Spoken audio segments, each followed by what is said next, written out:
నమస్కారం. ప్రతిధ్వని కార్యక్రమానికి స్వాగతం. వైమానిక రంగంలో భారత్ మరింత అభివృద్ధి దిశగా దూసుకుపోవాలని రాష్ట్రపతి ప్రణబ్ ముఖర్జీ పిలుపునిచ్చారు. ఆకాశమే హద్దుగా ఈ రంగంలో ఉన్న అవకాశాలను అందిపుచ్చుకోవాలని వైమానిక సంస్థలను కోరారు.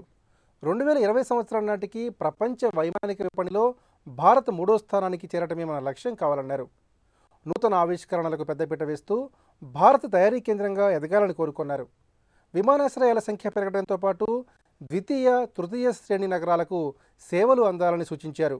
ఈ నేపథ్యంలో వచ్చే నెలలో అమల్లోకి రానున్న నూతన విమానయాన విధానం అందుకు ఎలాంటి ఊతమివ్వనుంది అనే అంశానికి సంబంధించి ప్రతిధ్వని చర్చను చేపట్టింది. ఈ చర్చలో పాల్గొంటున్న ప్రముఖులు ఎంఎం శ్రీరామ్ గారు, ప్రముఖ పారిశ్రామికవేత్త, SEC industries director, captain SN Reddy గారు, aeronautical society of India Hyderabad vice chairman Chandu Sambasivarao గారు, నాసాలో సేవలందించిన అంతరిక్ష శాస్త్రవేత్త ఏ రాకేష్ రెడ్డి గారు, భారతీయ జనతా పార్టీ యువమోర్చా నాయకులు, ఆర్థిక అంశాల విశ్లేషకులు.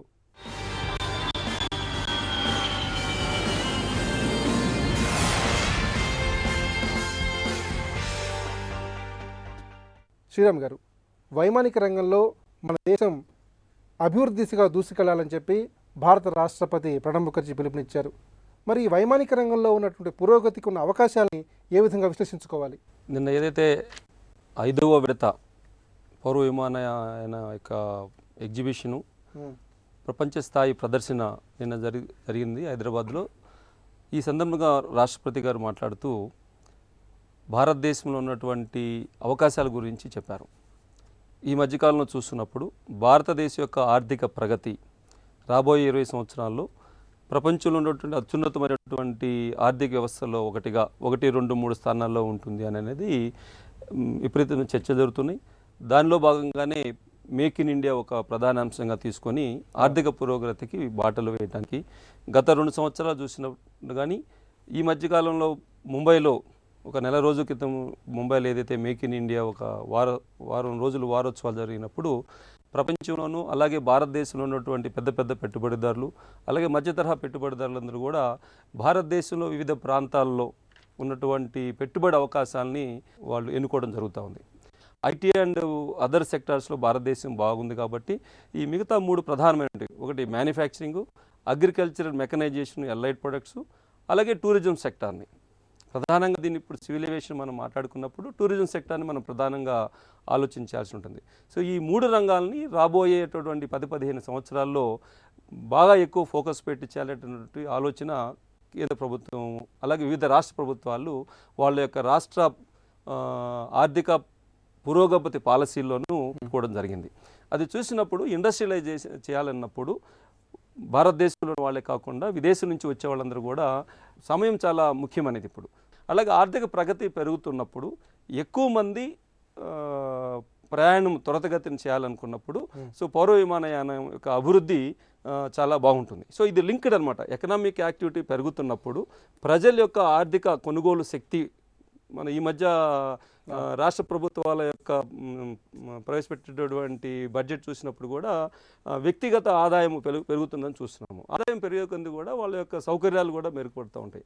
అందులో ప్రయాణ సౌకర్యం కూడా చూసుకున్నప్పుడు ఆర్థిక ప్రగతి పెరుగుతున్నప్పుడు ఈ యొక్క విమానయాన సంస్థ అంటే ఇప్పుడు ఏదైతే విమానయానంలో ప్రయాణం చేస్తున్నారో రాబోయే 10-15 సంవత్సరాలు 20% గ్రోత్ రేటు ఉంటుందనేది ఎస్టిమేటెడ్ వాల్యూ. దానికి సంబంధించి విమానాలు కూడా ఎక్కువగా మనము కొనుగోలు చేసుకోవాలనేటువంటి అవకాశం ఉన్నాయి. సో ఇది ఇంటర్లింక్డ్. ఏదైతే ఎకానమీ పెరుగుతుంది, ప్రజల యొక్క వ్యక్తిగత ఆదాయం పెరుగుతుంది, ఆదాయం పెరిగినప్పుడు కావాలి కాబట్టి సో భారతదేశం యొక్క ఆర్థిక ప్రగతి ఈ యొక్క పౌర విమానయానం యొక్క అభివృద్ధితో కూడా కొలమానంగా ఒకటి చూడాల్సి వస్తుంది. సో అది ఓన్లీ పౌర విమానయానంలో ప్రజలు ప్రయాణిస్తున్నారు అంటే ఆ ఇండస్ట్రీ కూడా గ్రోత్ అవుతుంది. కెప్టెన్ ఎస్ఎన్ రెడ్డి గారు, దేశంలో చిన్న మధ్యస్థాయి నగరాల మధ్య విమానయాన సేవలు ఏ విధంగా విస్తరించాలి? వాస్తవానికి ద్వితీయ శ్రేణి, తృతీయ శ్రేణి నగరాల మధ్య విమాన సేవల అవసరం ఏ మేరకు ఉంది? ఇప్పుడు శ్రీరామ్ గారు చెప్పినట్టు ఎప్పుడైతే మన ఫైనాన్షియల్ పొజిషన్ ఇంప్రూవ్ అవుతుందో, ఎకనామికల్ సిచ్యువేషన్ ఇంప్రూవ్ అవుతుందో అప్పుడు అఫోర్డబిలిటీ వస్తుంది. అఫోర్డబిలిటీ వచ్చినప్పుడే వాళ్ళు దే కెన్ ట్రావెల్. దానికి వారు చెప్పినట్టు టైం కూడా చాలా ఇంపార్టెంట్. అందుకొరకే ఇప్పుడు ఈ ఫ్లైట్స్ మనం ఎన్ని ఫ్లైట్స్ ఇంట్రొడ్యూస్ చేస్తుంటే అన్ని ఫ్లైట్స్ ఫుల్గా పోతున్నాయి. దేనికంటే ఆ టైం యొక్క ఇంపార్టెన్స్ డే బై డే పెరుగుతుంది కనుక ఆ ఫ్లైట్స్ కూడా చాలా ఫుల్ పోతున్నాయి అన్నమాట. అయితే ఈ చిన్న చిన్న నగరాలకు మనం స్టార్ట్ చేయాలంటే ఈ హెవీ కెపాసిటీ ఎయిర్ క్రాఫ్ట్స్ కంటే చిన్న కెపాసిటీ ఎయిర్ క్రాఫ్ట్స్ ఉంటే ఇట్ బికమ్స్ వయబుల్. ఇప్పుడున్న మార్కెట్లో 90 సీటర్ కంటే తక్కువ సీట్ లేదు. వేరే ముందు ఉంటుండే యావ్రో అని 48 సీటర్ ఉండే, డార్నియర్ అని 28 సీటర్స్ ఉండే. అటువంటి చిన్న ఎయిర్ క్రాఫ్ట్స్ ఉండేది ఉంటే it becomes viable for operator to the small places. ఏది మీరు చెప్పినట్టు class 2 or tier 2 or tier 3 ఈ టౌన్స్కి పోవాలంటే అది వీలేదనమాట. ఇప్పుడు ఆ 90 సీటర్ తీసుకొని 40 సీటర్ ఆక్యుపేషన్ తోటి పోతే it will not be profitable. దాంతో వాళ్ళు ఏం చేస్తారు, కొన్ని రోజులు ఏదో గవర్నమెంట్ ప్రెషరో లేకపోతే పొలిటికల్ ప్రెషర్ తోటో స్టార్ట్ చేసి మళ్ళీ కొన్ని రోజులకు వాళ్ళు అన్ఎకనామికల్ ఉందని వాళ్ళు ఆపేస్తారు అనమాట. అందుకొరకు ఆ యొక్క చిన్న కెపాసిటీ ఎయిర్ క్రాఫ్ట్స్కు ఎంకరేజ్ చేస్తే ఇట్ బికమ్స్ వయబుల్ అనమాట. సాంబశివరావు గారు, గడిచిన 5 ఏళ్లలో మధ్యస్థాయి ఆదాయ జనాభా 60% మేర పెరిగింది. మరి ఆదాయాలు క్రమంగా పెరుగుతున్న నేపథ్యంలో ప్రజలు ఎలాంటి సేవలు కోరుకుంటున్నారు? ముఖ్యంగా విమాన సేవలకు ఎలాంటి డిమాండ్ ఉంది? శ్రీరామ్ గారు, కెప్టెన్ గారు చెప్పినట్టుగా డెఫినెట్గా ఇండియా ఆర్థికంగా బలపడుతుంది. మీరు అన్నట్టు ఒక 60% మంది మధ్యతరగతి క్లాసులోకి వచ్చారని అన్నప్పుడు ఒకటి ఎఫోర్డబిలిటీ వచ్చింది అని అర్థం. రెండోది నీడ్ బేస్డ్ కంటే యాస్పిరేషనల్ బేస్డ్గా సొసైటీ తయారవుతుంది. అంటే నా అవసరం కంటే ఇలా అయితే బాగుంటుంది కదా అనే కోరిక విల్ టేక్ ఓవర్. నేను హైదరాబాద్ నుంచి విజయవాడకి ఫ్లైట్లోకి వెళ్ళటం అనేది నా ఆకాంక్ష. ఐ థింక్ ఆ ట్రెండ్ మన దేశంలో పెరుగుతుంది. అది ఇట్స్ న్యాచురల్. దాన్ని క్యాటర్ చేయటం కోసం ఎక్కువ ప్లేసెస్ని కలపగలగాలి. అంటే ఎక్కువ సిటీస్ని టైర్ 2 అనండి, టైర్ 3 అనండి, వాటిని కలపగలగాలి. అది కలపడానికి ప్రభుత్వం కొత్త విధానంలో సిద్ధంగా ఉందని చెప్పేసి నిన్న మంత్రి గారు చెప్పారు. It's a good sign. రెండోది, ఈ కనెక్టెడ్ ప్లేసెస్ మధ్యలో మీరు ఏ సైజు ఎయిర్ క్రాఫ్ట్స్ని ఆపరేట్ చేస్తే ఎంతవరకు ఆపరేటర్స్ దాన్ని సక్సెస్ఫుల్గా చేయగలుగుతారు అనేది కూడా ఇంపార్టెంట్. మన పబ్లిక్ ఇంట్రెస్ట్ ఏముంటుందంటే ఎక్కువ ప్లేస్ని కలపాలి. ఆపరేటర్ ఇంట్రెస్ట్ ఏముంటుంది, నేను వెళ్ళే రూట్లో నాకు ఎక్కువ లాభాలు రావాలి, ఆర్ అట్లీస్ట్ వైబుల్గా ఉండాలి. ఈ రెండింటి మధ్య ఆ ఉన్న టెన్షన్ని మన విధానం అడ్రస్ చేయగలగాలి. మంత్రి గారి మాటల్లో నాకేమర్థమవుతుందంటే, ఒకటి రేటు తగ్గించడం, పన్నులు తీసేయడం ద్వారా కానివ్వండి, సబ్సిడీలు ఇవ్వటం ద్వారా కానివ్వండి, దీన్ని ప్రమోషన్ పేరుతోటి వాళ్ళకి ఇంకొద్దిగా చేయూతనివ్వటం ద్వారా, పార్కింగ్ ఫీజు తీయటం ద్వారా, ఎయిర్పోర్ట్స్ ఫీజులు తీసేయటం ద్వారా ఆపరేటర్స్కి కాస్ట్ ఆఫ్ ఆపరేషన్ తగ్గించే విధంగా ఆలోచిస్తున్నారు. అది మంచి డైరెక్షన్ అని అనుకుంటున్నాను. ఇక మూడో ఇంపార్టెంట్ పాయింట్ ఆయన మాట్లాడింది ఏంటంటే, మనం మ్యానుఫ్యాక్చరింగ్ ఒక అంశం అయితే, మ్యానుఫ్యాక్చరింగ్కి మనం రెడీ అయ్యే లోపు అట్లీస్ట్ మెయింటెనెన్స్లో కొన్ని భాగాలను మనం తీసేసుకోవడం. మెయింటెనెన్స్కి సంబంధించిన ఆ డిపార్ట్మెంట్ మొత్తాన్ని కూడా మన ఇండియాలోనే మనం చేయగలిగితే, ఒకటి ఎంప్లాయ్మెంట్ పెరుగుతుంది డైరెక్ట్లీ, ఇమీడియట్లీ.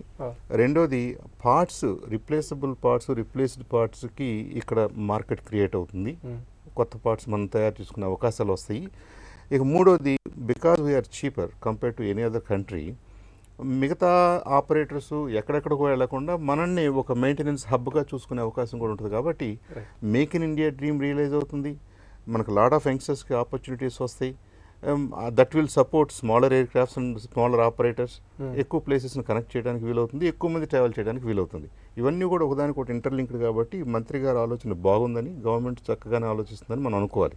అన్అడ్రస్డ్ పార్ట్ ఒకటి అయితే నాకు కనిపిస్తుంది. As an academician talking to lot of students, మనం ఏం చేసామంటే ఇన్ ద లాస్ట్ 20 years మెటలర్జీని దాదాపుగా తీసేసాం అన్ని యూనివర్సిటీస్లో. మెటీరియల్ సైన్స్ దాదాపుగా లేదు, ఫ్యాబ్రికేషన్ సెంట్రిక్ కోర్సెస్ లేవు. అలాగే మనం ఏదైతే మేక్ ఇన్ ఇండియా ద్వారా సాధించాలని అనుకుంటున్నామో అలాంటి కోర్ బ్రాంచెస్ని మన కాలేజెస్లో తీసేసాం. కాబట్టి it's the responsibility of our universities and UGC to immediately jump on this and be ready for make in India. Rakesh Reddy గారు, విమానయాన రంగంలో 100% విదేశీ ప్రత్యక్ష పెట్టుబడులకు కేంద్ర ప్రభుత్వం అవకాశం ఇచ్చింది. మరి విమానయాన సంస్థలు అలాగే పెట్టుబడిదారులు ఈ అవకాశాన్ని ఏ విధంగా సద్వినియోగం చేసుకోవాలి? మనకు రెండో ప్రపంచ యుద్ధం సమయంలో ఈ దేశంలో దాదాపు చిన్న కానీ మధ్య తరహాలతో మిగతా ఎయిర్ స్ట్రిప్స్ అన్నీ కలిపి దాదాపు ఒక 300 విమానాశ్రయాలు ఉండేది. ఇప్పుడు దాంట్లో కేవలం 75 మాత్రమే ఆపరేట్ చేస్తున్నాయి. అంటే కొంత గొప్ప సదుపాయాలు ఉండి ఆపరేట్ చేస్తున్నటువంటి కేవలం 75 మాత్రమే. అవి కూడా ఎక్కడ అంటే రాష్ట్ర రాజధానులు కానీ, లేకపోతే కేంద్రపాలిత ప్రాంత రాజధానులు కానీ, లేకపోతే బాగా ప్రాముఖ్యం ఉన్నటువంటి పర్యాటక కేంద్రాలు, వాణిజ్య కేంద్రాలు, ఇటువంటి ప్రాంతాల్లో మాత్రమే ఈరోజు ఎయిర్పోర్ట్స్ ఉన్నాయి. విమాన రంగం కొంత అభివృద్ధి చెందింది అట్లాంటి ప్రాంతాలు. అయితే మిగతా పర్యాటక కేంద్రాల్లో కానీ, మిగతా 2 టైర్ అండ్ 3 టైర్ సిటీస్లో ఎయిర్పోర్ట్ లేవు. అక్కడ కూడా ఈరోజు ఏంటంటే ఆదాయాలు పెరుగుతున్నాయి, యంగ్స్టర్స్ పెరుగుతున్నారు, బిజినెస్ పెరుగుతుంది, కానీ అక్కడ సదుపాయాలు లేవు. అయితే దీని మీద ప్రభుత్వం దృష్టి పెట్టాల్సినటువంటి అవసరం ఉంది. సో దీంట్లో భాగంగానే ఈరోజు ఏంటంటే ఎఫ్డిఐస్ని ఓపెన్ అప్ చేశారు. ఈ ఎఫ్డిఐస్ ఓపెన్ అప్ చేయడం వల్ల ఏదైతే ఎంఆర్ఓ బిజినెస్ ఉందో, అంటే maintenance repair and overhaul business ఉందో, అది దాదాపు $700 మిలియన్ల సంబంధించినటువంటి బిజినెస్ ఉంది. అంటే మన విమానాలన్నీ కూడా విదేశాలకు వెళ్ళి అక్కడ మరమ్మతులు చేయించుకోవడం, అక్కడ మెయింటెనెన్స్ చేయించుకోవడం జరుగుతూ ఉంది. సో ఈ ఎఫ్డిఐస్ని ఉపయోగించుకొని కనుక మనము ఫారెన్ ఇన్వెస్టర్స్ కనుక తీసుకొచ్చుకొని ఆ ఫెసిలిటీస్ ఇక్కడనే క్రియేట్ చేసుకుంటే ఇక్కడ భారీ ఎత్తున ఉపాధి కల్పించిన వాళ్ళం అవుతాము. అదేవిధంగా ఆర్థికంగా కూడా అభివృద్ధి చెందేటువంటి అవకాశం ఉంటుంది. ఇదే కాదు, ఈరోజు ఎంఆర్ఓకి సంబంధించినటువంటి ఒక హబ్ కనుక మనం ఇక్కడ క్రియేట్ చేయగలిగితే విదేశీ విమానాలు కూడా ఇక్కడికి వచ్చేటువంటి అవకాశం ఉంది. అది ఒక $2 బిలియన్ బిజినెస్. సో అది కూడా చాలా పెద్ద ఎత్తున మనం చేపట్టే అవకాశం ఉంటుంది. ఇది కాకుండా ఏంటంటే విదేశీ విమానాలు ఇక్కడ ఆపరేట్ చేయాలంటే చాలా కఠినమైనటువంటి నిబంధనలు ఉన్నాయి. వాటి మీద కూడా ప్రభుత్వం దృష్టి పెట్టాలి. తర్వాత ఫ్యూయల్ కాస్ట్ కూడా చాలా ఎక్కువగా ఉండడం, తర్వాత పన్నులు కూడా విపరీతంగా ఉండడం, ఎక్సైజ్ డ్యూటీ కానీ లేకపోతే వ్యాట్ కానీ, ఇవన్నీ కూడా. సో వీటి మీద ప్రభుత్వం దృష్టి పెట్టబోతా ఉంది. రాబోయేటువంటి విధానంలో ప్రభుత్వం దీన్ని అడ్రస్ చేయబోతాం. శ్రీరామ్ గారు, దేశంలో చిన్న నగరాలు, పట్టణాల మధ్య విమాన సేవలను విస్తరించే దిశగా ప్రభుత్వం నూతన విమానయాన విధానాన్ని తీసుకురాబోతోంది. మరి ఈ విమానయాన విధానం ఏ విధంగా ఆకర్షణీయంగా ఉండే అవకాశం ఉంది? ఆర్థిక అభివృద్ధి చెందేటప్పుడు ఈ ఎఫర్డబుల్ ట్రాన్స్పోర్ట్ కావాలి కాబట్టి ట్రాన్స్పోర్ట్ విత్ హ్యూమన్ ట్రాన్స్పోర్ట్, అలాగే లాజిస్టికల్ ట్రాన్స్పోర్ట్ రెండు కూడా మనకు అవసరం. ఉదాహరణకి ఇప్పుడు ఉన్నట్టు మన రెండు తెలుగు రాష్ట్రాల్లో చూసుకున్నా కూడా ఇప్పుడు అక్కడ ఒక 4 ఎయిర్పోర్ట్స్, కానీ ప్రధానంగా ఆపరేషన్లో ఉంది 3 ఎయిర్పోర్ట్లు. ఇక్కడ చూస్తే ఒక ఎయిర్పోర్ట్ ఉంది హైదరాబాద్లో. ఇవి దాదాపు ప్రతి జిల్లాలోనూ ఒక ఎయిర్పోర్ట్ వచ్చేటట్టు ప్రణాళిక సిద్ధం చేసుకొని ఆల్మోస్ట్ పర్మిషన్లు కూడా ఇవ్వడం జరిగింది. సో దాన్ని బట్టి ఏంటంటే ఒక ఎయిర్పోర్ట్ వస్తుందంటే అదొక ఎకనామిక్ యాక్టివిటీ. ఎప్పుడైతే డిస్టిక్ కనెక్టివిటీ వచ్చిందో రాష్ట్రాల యొక్క వాళ్ళ యొక్క ప్రాధాన్యత ఎకనామిక్ యాక్టివిటీ డీసెంట్రలైజ్ చేస్తున్నారు. ఆర్థిక వికేంద్రీకరణ జరిగినప్పుడు అక్కడికి వచ్చి పోయే వాళ్ళు కూడా ఒక రాష్ట్ర రాజధానికే కాకుండా అక్కడ ప్రతి జిల్లాకి వెళ్ళటాల్సినటువంటి అవసరం వస్తుంది. సో అట్లాగే ఒక పెట్టుబడిదారులు ఒక ఫ్యాక్టరీని ఒకే దగ్గర కాకుండా ఒక రాష్ట్రంలో 3-4 దగ్గర పెట్టుకున్నారనుకోండి, వాళ్ళు కూడా వాళ్ళ యొక్క పనితీరు చూసుకోవటానికి కూడా ఒకే రోజు 2-3 దగ్గరకు వెళ్ళాల్సి వచ్చినప్పుడు టైం ఇంపార్టెంట్ ఉంటుంది. సో దీన్ని దృష్టిలో పెట్టుకొని ముందు ప్రధానంగా ఏం చేస్తున్నారంటే ముందు ఈ ఏవియేషన్ పాలసీలో ఎక్కువ విమానాశ్రయాలు, ఒకటి ఇంటర్నేషనల్ దగ్గర నుంచి డొమెస్టిక్, అంటే intrastate, interstate and international. So 3 ప్రతి రాష్ట్రంలోనూ ఈ కనెక్టివిటీ ఉండేటట్టు చేస్తున్నారు. దానివల్ల ఏమవుతుందంటే ఇప్పుడు ఎక్స్పోర్ట్ డ్రివెన్ ఎకానమీ మనం చేసుకుంటున్నప్పుడు ఒక మనుషులు వేరే ప్రాంతాలు కాకుండా ఇక్కడ ఈ జిల్లాలో తయారు చేసిన వస్తువులు ఇంకో రాష్ట్రంలోనూ ఈ దేశాలకు వెళ్ళాల్సినప్పుడు కార్గో సర్వీసెస్ కూడా, ఎందుకంటే పెరిషబుల్స్ ప్రజంగా ఏంటంటే మనము అగ్రికల్చర్ అలైడ్ ప్రొడక్ట్స్ మనం ఎక్స్పోర్ట్ చేయాలనుకున్నప్పుడు ఇంత ముందులాగా షిప్లో ఎక్కువ రోజులు పంపించేటువంటి అవకాశం ఉండదు. అందుకని కార్గో యూజ్ చేయాల్సిన అవసరం ఉంటుంది. వీలైనంత ఎక్కువ ఇన్ఫ్రాస్ట్రక్చర్ చేసినప్పుడు 20 మంది కూడా వెళ్ళేటటువంటి సౌలభ్యం తీసుకున్నప్పుడు నెంబర్ ఆఫ్ ఎయిర్ క్రాఫ్ట్స్ కూడా మనకు అవసరం ఉంటుంది. ఎప్పుడైతే నెంబర్ ఆఫ్ ఎయిర్ క్రాఫ్ట్స్ కావాల్సిందో నెంబర్ ఆఫ్ పైలట్స్ కావాలి, దాని మెయింటెనెన్స్ క్రూ కావాలి, తర్వాత మెయింటెనెన్స్ రిపేర్ ఓవరాలింగ్ యొక్క ఇన్ఫ్రాస్ట్రక్చర్ పెరగాలి.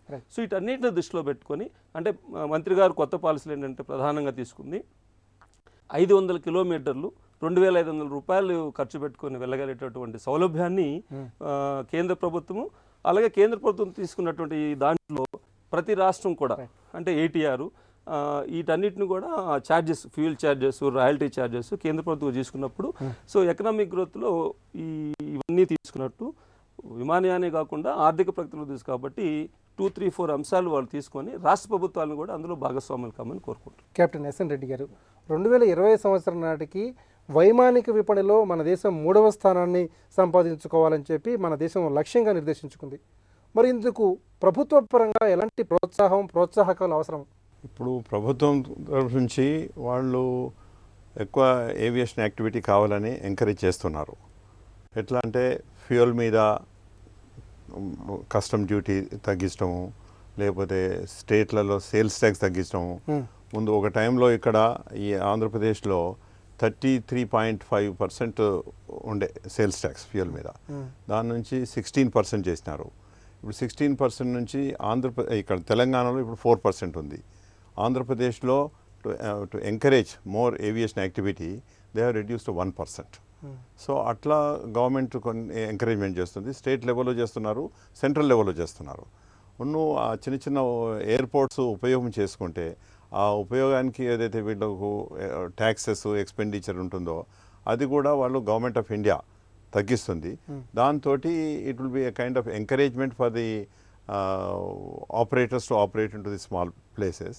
Though it is an economical operation, but by getting this sort of support from the government, దాంతో వీళ్ళు it becomes economical for them to operate. అంటే break even at least రావాలి. Break even రాకపోతే ఏ ఆపరేటరే కానివ్వండి operate చేయాలంటే అతనికి కష్టం అనిపిస్తుంది, దాంతో నష్టం అవుతుంది. అఫ్కోర్స్ దగ్గర ఏం చేస్తారంటే క్రాస్ చేస్తాం అనమాట. మనం ఏదో పెద్ద రూట్స్లలో మనకు కొంత లాభం వస్తుంది, ఈ చిన్న రూట్స్లో నష్టమైనా పర్లేదు అని అట్లా కూడా కొంతమంది ఆపరేటర్స్ చేస్తారు. బట్ బేసిక్గా దాని కొరకు ఇనీషియల్గా మాత్రము ఎంకరేజ్మెంట్ ఇవ్వాలంటే గవర్నమెంట్ ఆఫ్ ఇండియా నుంచి గవర్నమెంట్ ఆఫ్ స్టేట్ గవర్నమెంట్ మాత్రం ఎంకరేజ్ చేస్తేనే it becomes viable, otherwise it becomes difficult. Sambasivarao గారు, వైమానిక రంగ విపణి విస్తృతమయ్యే క్రమంలో విమానయాన ఛార్జీలు ఏ మేరకు తగ్గే అవకాశం ఉంది, అలాగే ప్రయాణికుల సంఖ్య ఏ మేరకు పెరిగే అవకాశం ఉంది? అంటే అవి రెండు కూడా ఒకదానికొకటి డైరెక్ట్లీ ప్రపోర్షనల్ కాబట్టి మీరు రేట్లు తగ్గే కొద్దీ అఫోర్డబిలిటీ పెరుగుద్ది, నెంబర్ ఆఫ్ ప్యాసింజర్స్ పెరుగుతారు. ఈ రెండు మన గోల్స్. ఎక్కువ మందికి విమానయానాన్ని అందుబాటులోకి తీసుకురావాలంటే ఆటోమేటిక్గా కాస్ట్ తగ్గే క్రమంలో మనం మాట్లాడుకోవాలి. కాస్ట్ తగ్గించడానికి ఇప్పుడు కెప్టెన్ గారు మాట్లాడినా, శ్రీరామ్ గారు మాట్లాడినా ఈ 10, 15, 20 అంశాలు ఉంటాయి. అంటే చిన్న ఎయిర్ క్రాఫ్ట్స్ని ఆపరేషన్లోకి తీసుకురావడం, వాళ్ళకి కావాల్సినటువంటి ఫ్యూయల్, పార్కింగ్, ఆపరేషనల్ సబ్సిడీస్ ఇవ్వగలగడం, అలాగే ఈ యాత్రికుల మీద కూడా ఎలాంటి ఎక్స్ట్రా పన్నులు విధించకుండా కొంతకాలం పాటు ఆ ఎయిర్పోర్ట్స్ వెల్ కనెక్టెడ్గా, వెల్ ఆపరేటెడ్గా, వెల్ మెయింటైన్డ్గా ఉండేలాగా చూసుకోగలగటం. మనం కోరుకుంటున్నది ఏంటంటే ఈ రూట్లో ఇది ప్రాఫిటబుల్లా నాన్ ప్రాఫిటబుల్లా అని ఆపరేటర్ ఆలోచించే కంటే ఏవియేషన్ మినిస్ట్రీ అనుకోండి, లేదంటే గవర్నమెంట్ ఆఫ్ ఇండియా అనుకోండి, ఆ బిగ్ పిక్చర్ కోసం మీరు ప్రయత్నం చేస్తే ఇవి చిన్న చిన్న సమస్యలు. అలాగే ఇంకో 2-3 అంశాలు కూడా గవర్నమెంట్ ఆలోచించాలని నేను కోరుకుంటున్నాను. ఒకటి, హౌ వీ హ్యాండిల్ ఎమర్జెన్సీస్. ఇప్పుడు హైవేస్ మీద కానివ్వండి, ట్రైన్స్లో కానివ్వండి ఎమర్జెన్సీస్ జరుగుతున్నాయి. అక్కడ నుంచి పేషెంట్ను ఎటు తీసుకెళ్ళడానికి అవకాశం లేదు. All developed countries have smaller aircrafts or with these helicopters as ambulances. మనం ఆ ఒక్కటి మ్యాండేట్ చేసాం అనుకోండి, every district should have at least 1 aircraft one helicopter అన్నాం అనుకోండి, ఒక్కసారి the entire industry will get a jump start. కాబట్టి కొన్నిసార్లు మనం ఇంక్రిమెంటల్గా ఆలోచిస్తూ సంవత్సరానికి 10 ఎయిర్ క్రాఫ్ట్స్ కొందాం, లేదా సంవత్సరానికి 2 ఎయిర్పోర్ట్లు ఓపెన్ చేద్దాం అనేది ఒక యాటిట్యూడ్ అయితే, by legislating something which is useful for everybody, మనందరికీ కావాల్సిన ఒక్క లెజిస్లేషన్ తీసుకురావడం వల్ల ఒక న్యూ ఇండస్ట్రీకి మీరు స్టార్ట్ చేయొచ్చు. ఇవాళ ఏరోస్పేస్ మీద ఇంట్రెస్ట్ ఉన్న మన స్టూడెంట్స్ మెకానికల్, ఎలక్ట్రికల్, ఎలక్ట్రానిక్స్ రకరకాల చదువుకుంటున్నారు. వాళ్ళందరూ ఏం మాట్లాడతారు, I want to be an aerospace engineer అంటారు, which is a multidisciplinary subject. అది వాళ్ళందరి కోరిక కూడా కరెక్టే. కానీ ఒక పక్కన మనకి ఎయిర్ క్రాఫ్ట్స్ కావాలి, ఒక పక్కన మనకి మంచి ఆపరేషన్స్ కావాలి, నీడ్ అయితే చాలా ఉంది. ఇటు పక్కన కోరుకుంటున్న విద్యార్థులు ఉన్నారు. వీళ్ళని సంహౌ లింక్ చేసి ఒక కొత్త ఇండస్ట్రీకి మనం ఇవ్వాల్సిన, జంప్ స్టార్ట్ చేయాల్సిన అవకాశం ఉంది. కాబట్టి ఏవియేషన్ పాలసీలో I think they have to introduce something more radical, more drastic, like this type of services. మనం మాట్లాడుకున్న వాటన్నిటి కూడా they're all good points, but still there is scope. There is a lot of scope for our aviation to flourish. మీరు ఇందాక అన్నారు మూడోదో ఉంది, number of passengers point of వ్యూలో మూడు అవటం కష్టమేం కాదు. మనం చాలామంది ఉన్నాం, చాలామంది మిడిల్ క్లాస్లోకి వచ్చేసాం. యాక్చువల్గా ఏవియేషన్ మ్యానుఫ్యాక్చరింగ్లోను, ఆపరేషన్స్లోను మనం 1 or 2 కాగలిగితే I think that will be real engineering progress అని నేను అనుకుంటాను. రైట్. రాకేష్ రెడ్డి గారు, దేశంలో విమానయాన రంగం అభివృద్ధి సాధించడం వల్ల make in India, stand up India, అలాగే స్టార్టప్ ఇండియా ఈ రంగాలకు ఎలాంటి ఊతం లభిస్తుంది? ఇప్పుడు దేశంలో మధ్యతరగతి జనాభా రోజు రోజుకు పెరుగుతూ ఉన్నది. తర్వాత ఆదాయాలు పెరుగుతున్నాయి. ప్రజలకి వ్యాపార వాణిజ్య అవకాశాల మీద ఆసక్తి పెరుగుతుంది. విహారయాత్రల మీద కూడా ఆసక్తి పెరుగుతుంది. ఇది కాక ఈరోజు భారతదేశం ప్రపంచంలోనే అత్యంత వేగంగా అభివృద్ధి చెందుతున్నటువంటి దేశము. ఈ అన్ని పాజిటివ్ కండిషన్స్ని ఉపయోగించుకొని కనుక ఈరోజు కావాల్సినటువంటి రిఫార్మ్స్ కానీ లేకపోతే పెట్టుబడులు కానీ తీసుకురాగలిగితే ఖచ్చితంగా ఒక మంచి మార్పు వస్తుంది. ఈరోజు ముఖ్యంగా ఏంటంటే ఎక్సైజ్ సుంకం చాలా విపరీతంగా ఉంది. వాటిని తర్వాత మిగతా వ్యాట్ కానీ సర్వీస్ ట్యాక్స్ కానీ లేకపోతే ల్యాండింగ్ అండ్ పార్కింగ్ ఛార్జెస్లు కానీ దీంట్లో చేంజెస్ తీసుకురావడానికి ఈరోజు ప్రభుత్వం సిద్ధమవుతా ఉన్నది. ఇదే కాకుండా దాదాపు ఒక $120 బిలియన్ ఇన్వెస్ట్ చేయడానికి, అంటే రాబోయేటువంటి 5 నుండి 10 సంవత్సరాల కాలంలో $120 బిలియన్ ఈ విమానయాన రంగంలో ఇన్వెస్ట్ చేయడానికి ప్రభుత్వం సిద్ధమవుతా ఉన్నది. దీని ద్వారా అనేకమైనటువంటి అవకాశాలు వచ్చేటువంటి అవకాశం ఉంది. ఇప్పుడు స్టార్టప్ ఇండియా కింద కానీ లేకపోతే మేక్ ఇన్ ఇండియా కింద కానీ స్టాండప్ ఇండియా కింద కానీ అనేకమైనటువంటి అవకాశాలు వస్తాయి. యువత కూడా దాన్ని ఉపయోగించుకునే స్థాయిలో ఈరోజు ఇక్కడ ఉన్నటువంటి మన రీసెర్చ్ని కానీ లేకపోతే ఎడ్యుకేషన్ ఇన్స్టిట్యూషన్స్ కానీ ఇంప్రూవ్ చేసుకుంటే ఉపాధి అవకాశాలు మెరుగుపడతాయి. ఆర్థికంగా కూడా మనం ముందుకు వెళ్ళేటువంటి అవకాశం ఉంది. ఒకప్పుడు విమాన ప్రయాణం అంటే ఓన్లీ కోటీశ్వర్లకే సాధ్యమయ్యేది. దాని తర్వాత కెప్టెన్ గోపీనాథ్ ద్వారా ఎయిర్ డెక్కన్ రావడం, తర్వాత మిగతా చీపర్ ఫ్లైట్స్ రావడం వల్ల మధ్యతరగతి మామూలు ఒక 30,000 40,000 నెలకు సంపాదించేటువంటి వాళ్ళు కూడా విమానంలో ప్రయాణించగలుగుతున్నారు. ఇప్పుడు నెక్స్ట్ ఫేజ్ ఏంటంటే ఒక రైతు కానీ లేకపోతే సామాన్యమైనటువంటి ఒక ఉద్యోగి కానీ ఈరోజు విమానాల్లో ప్రయాణింప చేయాలి మనం ప్రభుత్వం. ఆ విధంగా ఈరోజు ప్రభుత్వం కృషి చేస్తూ ఉంది. అంటే కేవలం ఒక $2,500 ఛార్జ్కి 500 కిలోమీటర్లు ప్రయాణింప చేయాలని చెప్పేసి ప్రభుత్వం కంకణం కట్టుకుంది. అంటే దాన్ని చేయాలంటే కాస్ట్ ఆఫ్ ఆపరేషన్స్ తగ్గాలి, ఎట్ ద సేమ్ టైం ప్రోత్సాహం ఉండాలి, కేంద్ర ప్రభుత్వం చాలా పెట్టుబడులు ఉండాలి. అవన్నీ కూడా చేయాలని చెప్పేసి ఈరోజు ప్రభుత్వం ముందుకెళ్తా ఉన్నది. ఖచ్చితంగా దీనివల్ల ఉపాధి పెరుగుతుంది, తర్వాత వ్యాపార అవకాశాలు పెరుగుతాయి, వాణిజ్య అవకాశాలు పెరుగుతాయి, ఆర్థికంగా కూడా దేశం ముందుకెళ్లేటువంటి అవకాశం ఉంది. దేశంలో చిన్న నగరాలు, పట్టణాల మధ్య విమాన సేవలు విస్తరించే దిశగా కేంద్రం అడుగులేస్తోంది. అందుకు నూతన విధానం తీసుకురానుంది. ఇక విమానాశ్రయాల సంఖ్య పెరుగుతుంది, విమానయాన ఛార్జీలు అందుబాటులోకి వస్తాయి, తయారీ రంగం కూడా ఊపందుకుంటుంది. మొత్తంగా వైమానిక రంగం అభివృద్ధి వేగవంతం అవుతుంది. ఇది నేటి ప్రతిధ్వని. నమస్కారం.